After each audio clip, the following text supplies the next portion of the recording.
All right, good morning. Another part of the autoimmune picture that all of us found really helpful to focus on as we were trying to find a path to heal and help our bodies have less burden was actually to deal with the chemical load that gets put on our body systems. Our cleansing systems get so overwhelmed. And so I know with chronic fatigue, one of the things that they see as sort of it's like a domino effect is, you know, often it's a final virus hits when the body has already been overworked with trying to deal with chemical toxins and foods that are hard for the body to digest, and a yeast imbalance, often an overgrowth caused by using too many antibiotics or doing something to wipe out the microbiome. So we're going to do a whole thing on microbiome in a separate one, but let's just talk about this whole chemical-free life and why it matters. So the environment is playing a bigger and bigger role in the rise of autoimmune disease.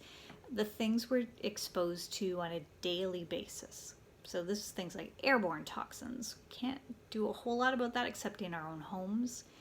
Products we use on our skin, cleaners we use in our houses, the off-gassing from a lot of the furniture and carpets and things that we buy, the paints we use. So all of these things can play a big role in burdening our bodies. And if you haven't started embracing a chemical-free lifestyle yet, let me just give you some compelling evidence. So we, in my house, for the past 20 years, we've been trying to reduce the toxic burden as a lifestyle shift. As I work to manage my autoimmune disorder, I've experienced huge health benefits by reducing the chemical burden on the cleansing systems of my body as a way to let my body begin to then get to the root causes of behind many of the symptoms I've lived with for years. So things like headaches, skin irritation, respiratory allergies, respiratory distress. I have asthma that was exacerbated by using household cleaners. All it takes is walking down the laundry aisle at the store to know that we're putting things in our products that are hard for our bodies to deal with. And even hormonal imbalance. There are a lot of things that mimic estrogens and cause us to they actually block our receptor sites and then make it impossible for good progesterone and estrogen to enter the cell. And so we're doing all kinds of crazy things in our environment. So let me encourage you in your quest. Here's a little history.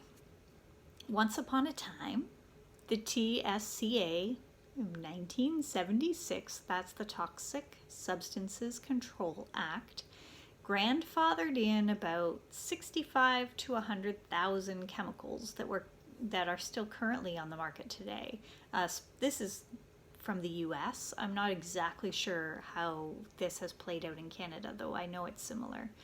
The ones that were grandfathered in 1976 haven't had any safety testing.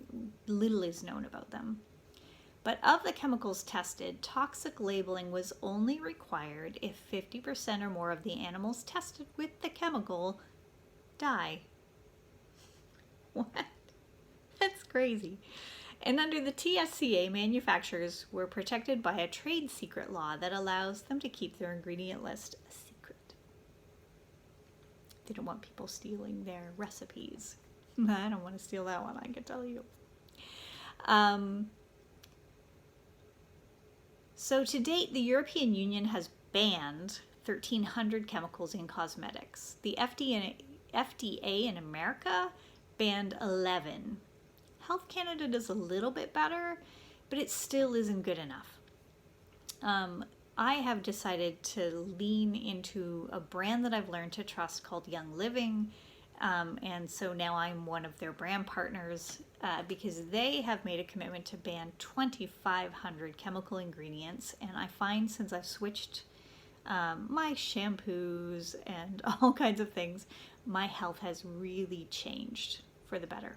So at the beginning of my first peeking into Young Living to see whether I liked their products, me and different members of our team checked every ingredient that was in a Young Living product, and we found only the most natural whole food ingredients in supplements and plant-based nourishment in all the personal care and household products.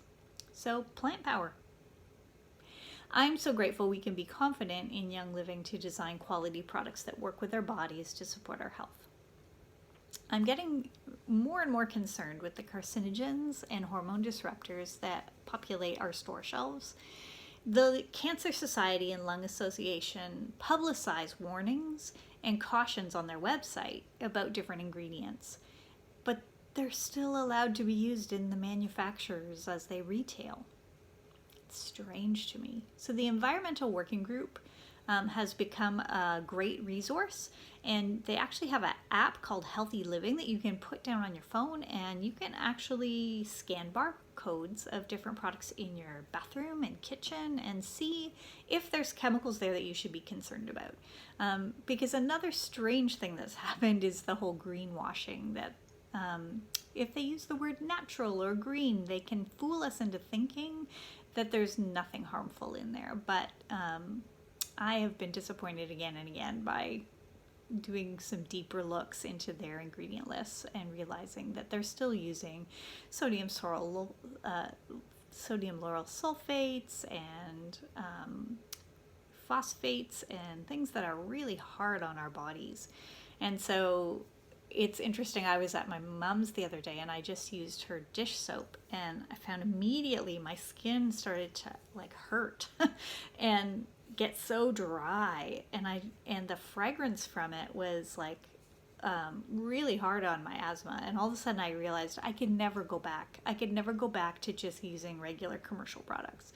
And so as we learn about ingredients that can cause us harm, let's vote with our dollars. Let's buy things that we kind of vote for our environment and for our health. So unfortunately, we have to become label readers.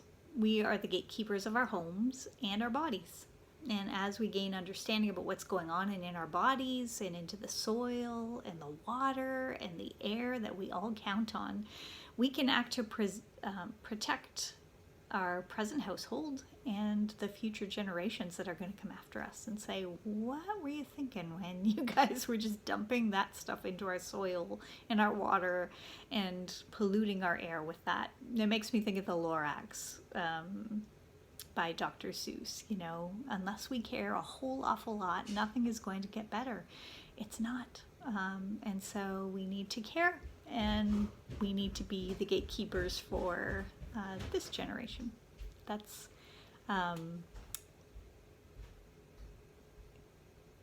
it's become something that I care a lot about, obviously. So Young Living, the reason I've chosen them as a brand partner is because they're constantly doing deeper research. So if they find something that they have been using that is irritating to people, they start removing it. So for instance, they were using wheat germ oil in a lot of different products over the years, and now with so many people needing to go gluten-free, they have reformulated by removing gluten from personal care products like their Kidson's shampoo and conditioner and their lotion and the satin mint facial scrub.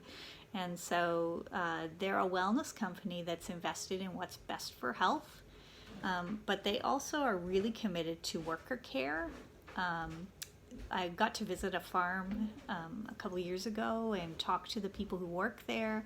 People love to work for Young Living. They're treated so well, and they treat the earth really well. And so the soil is cared for in a way that helps the bioavailability of nutrient exchange for the plants. They hand weed everything so that they don't wreck any of the delicate bioconstituents that are in their plants before they harvest for distilling the oil. They have a huge science department that has done a great job of, over the years, compiling the best practices for getting the most therapeutic value out of the distillation process. And so they're a great steward of the environment, and that commitment for me speaks really loudly and boldly of good leadership. So I'm happy to stand in beside them as a brand partner and say, you guys have done your work. You have made a good company that I trust.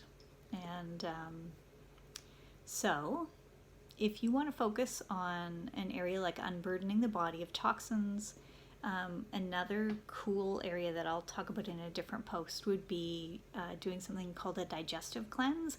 And our team is actually prepping to do one next month. So if that is of interest to you, so this video will be up for a while. I'm talking May 2021. So we're going to use May as our let's cleanse our digestive system month. And I'll talk more about that in a different video.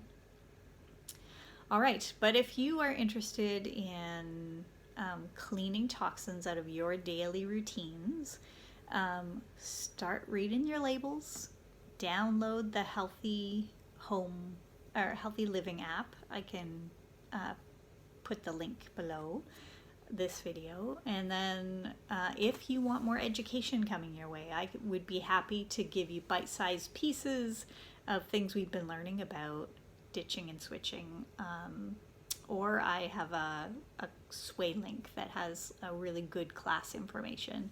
So reach out if you would like that sent to your inbox, and I can email it to you. So let's take baby steps toward the future that we want to create for us and for those coming after us. Let me know how I can be a support to your journey to non-toxic living. Let's reduce the chemical load on our bodies and reap the benefits of allowing our bodies to work the way they were meant to work. Okay, happy weekend.